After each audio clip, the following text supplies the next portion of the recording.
talking about how religion made the government powerful. Let's talk about religion now. Religion. Yeah, so what is a religious system? You need to have a gods, so people believe it, They can just and people do things to please their gods. Well, yeah, you explained that in a not really accurate manner, not really official manner, but it's right to the point. So a religious system is a set of beliefs, sometimes in gods or goddesses, sometimes just in their own doing or something. And it has to include a set of beliefs and the way people worship it. Like you can't say, I believe in something without doing something. So, and religion was really important in Sumer because, as I've said before, they thought their god, they would do anything to please their gods. So their gods were really important. Religion actually affected a lot of what Sumerians did. So, okay, this is a very crude picture of a ziggurat. A ziggurat is one of Sumer's temples. Look, it seems really complicated. It's actually a temple with a lot of layers and staircases on the outside. The Sumerians might have actually believed that their gods lived in this shrine, the shrine at the topmost layer. There were also a lot of statues found in these temples showing people wide-eyed and praying, meaning that the Sumerians probably thought their gods appreciated that way of worship too. There were a lot of Sumerian gods and goddesses, and it varies from town to town too. Last time we talked about the king with the basket. That's actually that basket of bricks was to build a temple to honor the gods. Yeah. Most Sumerian cities were built around a huge shrine, a temple. So it was so big it could be seen from miles away. Like a pyramid in Egypt. Yeah. And then, okay, let's what types of artists there were. Drawings, sculptures. No, like artists, like you can Artists. say metal workers or architects. Painters. Not like Drawers. no painters, there's no drawers. Drawers. Drawers. Like this is a drawer. Right. This is a drawer. Yeah, drawer. Oh, no painters. They didn't even have paint or paintbrushes or something. Listen, I just gave you two very good hints. There were metal workers. There were architects. Metal workers were people who made things out of metal. They made things like I just told you last time. Swords. Yes, not swords, but swords. Swords. Okay. Swords and Cups. cups is a useful thing. It's not for decoration. Decoration. For decoration, they have necklace. Yes, jewelry. Jewelries. Yes. And then mirrors. Rings. Mirrors. Oh, they already have mirrors. Yes, they have windows. Windows. Even Window windows. frames sometimes are made of wood, and sometimes metal workers do that too. There were also sculptors. Sculptors, yes. There were a lot of actually like bow's head, and archaeologists think it's a part of their religion. And then there were architects. What did architects do? Build the temples, build the houses, build all the Okay, pop quiz. What were the temples called? temples. What were the temples called? Not pyramids. You weren't listening. Yeah, I forgot. They were called ziggurats. Oh, yeah, cigarettes. Okay, they designed buildings and ziggurats. Actually, ziggurats were really important because let's say one normal house is this big and looks like a regular cube. A ziggurat looks kind of like a pyramid. It's this tall. This is a regular house. Woo! And then what else? Sculptors. Sculptors would make things out of wood and stone. Guess what was the most important artist in Sumer? Singers. Musicians. Oh, musicians. You don't just see singers. There are people who play instruments.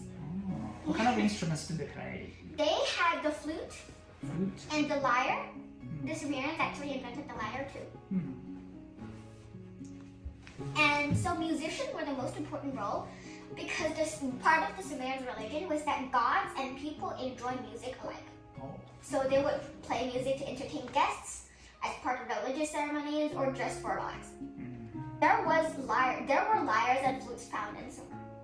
And then there were lyres made from metalworkers and sculptors with decorative things that musicians played and that they were put in buildings designed by architects, right? Oh, everything connected. Yeah. Okay. Talking about the invention of the lyre. Do you know what other great Sumerian inventions were? They invented. One hint. The second most important is an architectural breakthrough. Arch. Yes. They invented the arch. So the Sumerian people found out that, well, they didn't have doors at that time because they didn't have really sticky things. So if they built a rectangle, this top part would just fall off.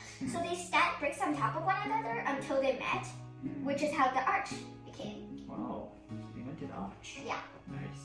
They say it was one of the most important architectural breakthroughs at the time. Okay, the first most important is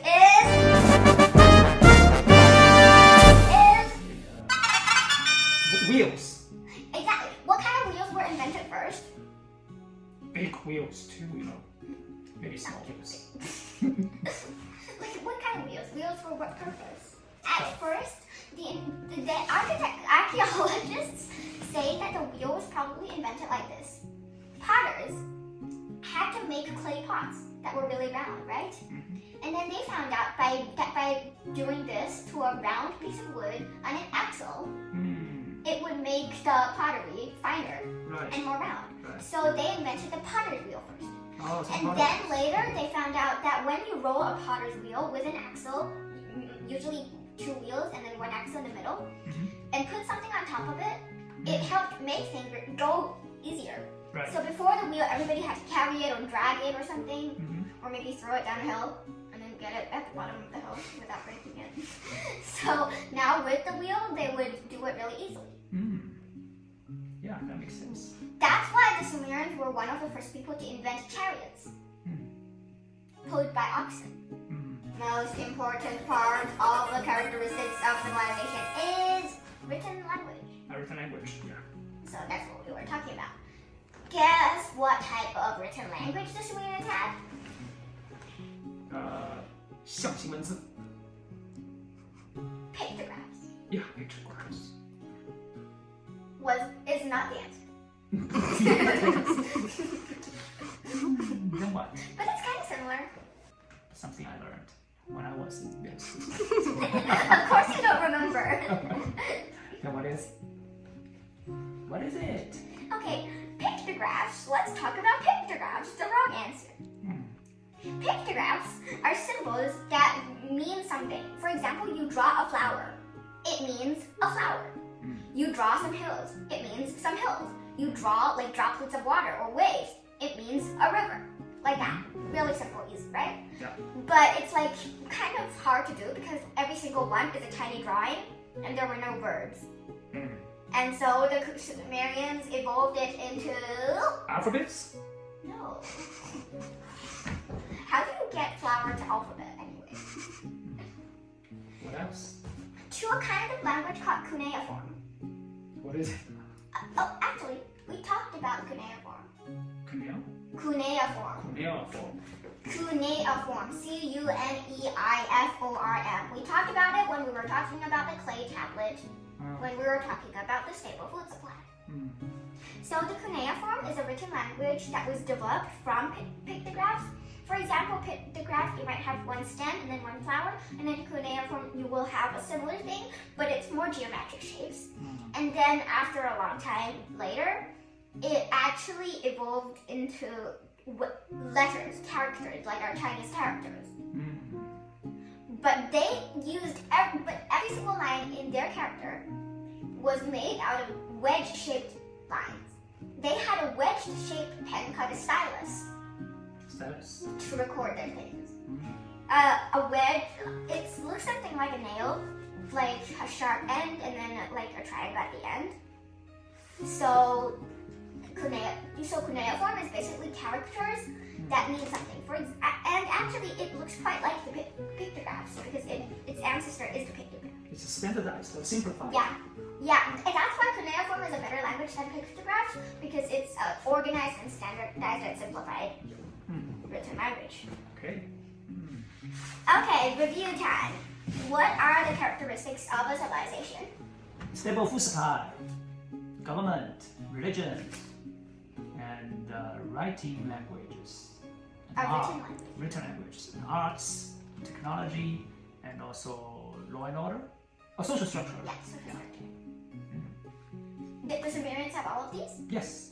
So they qualify as a civilization. Yes. Wow, this is one of the ancient civilizations. Yep.